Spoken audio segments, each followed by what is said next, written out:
Have you ever stopped to wonder what really happens after you toss something in the trash? Most of us don't give it a second thought once it leaves our hands, but the story of our garbage is far from over.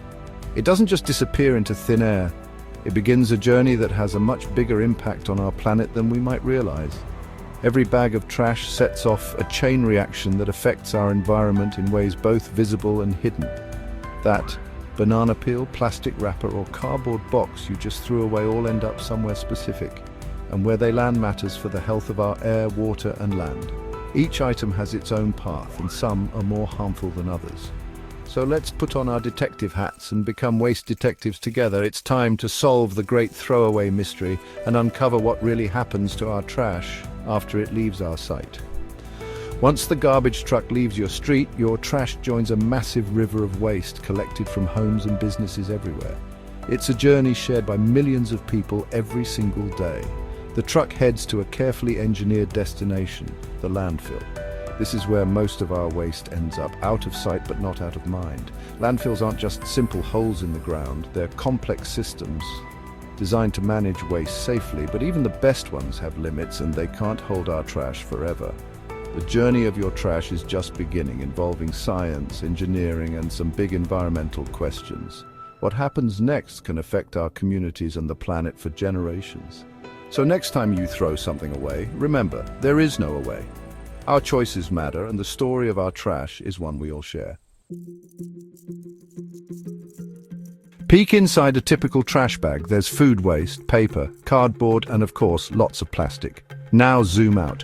Globally, a third of all waste ends up in dumps or landfills.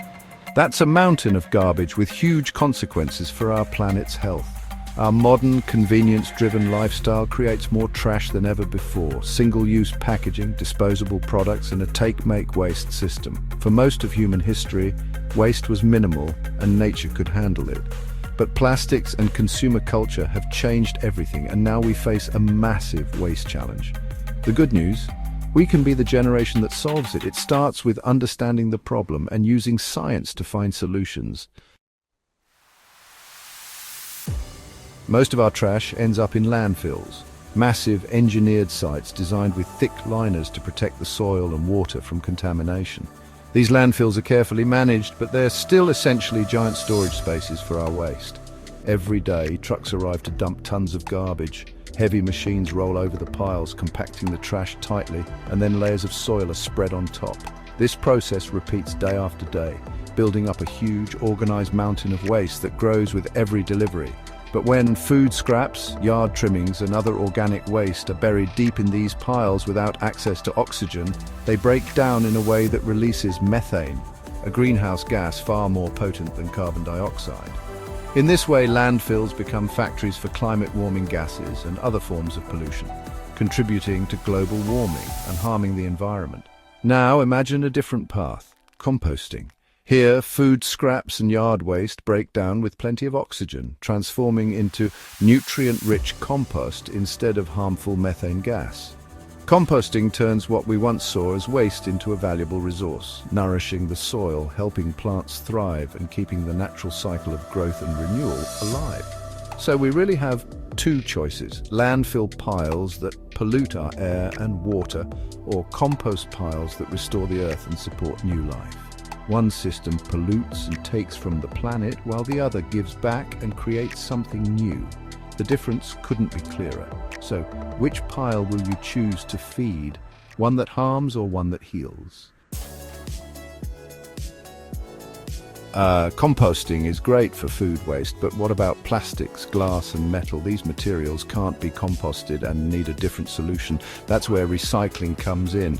It plays a crucial role in managing our waste. Recycling gives materials a second life and saves energy. Making a can from recycled aluminum uses 95% less energy than from raw materials. But recycling isn't perfect. It has its own set of challenges. Contamination, like greasy pizza boxes or dirty jars, can ruin whole batches. This makes the recycling process less efficient and more costly. Not all plastics are recyclable, and some end up in landfills anyway. This is a significant issue as plastic waste continues to accumulate. The system is complex and can't keep up with our single-use habits. The sheer volume of waste is overwhelming. That's why reduce comes first. The best way to shrink our trash is to use less in the first place. By reducing our consumption, we can significantly cut down on waste. Recycling helps, but it's not a magic wand. It can't solve all our waste problems on its own. Focus on reducing, reusing, and recycling right. Proper sorting and mindful consumption are key. That's how we make a real impact. Together, we can create a more sustainable future. What can you do? Start at home. Small actions add up. First, compost your food scraps. Every apple core you divert from landfill fights methane and creates garden gold. Second, cut down on single-use plastics. Carry a reusable bottle, bring your own bags, and choose products with less packaging. Third, learn your local recycling rules and follow them. Clean, sort, and recycle right to keep the system working. Our choices matter. Composting, reducing plastic, and recycling correctly all help shift us towards a circular economy. Share what you learn. Spread the word to family and friends. The more people who understand the journey of their trash, the more change we create. Together, we can change the world.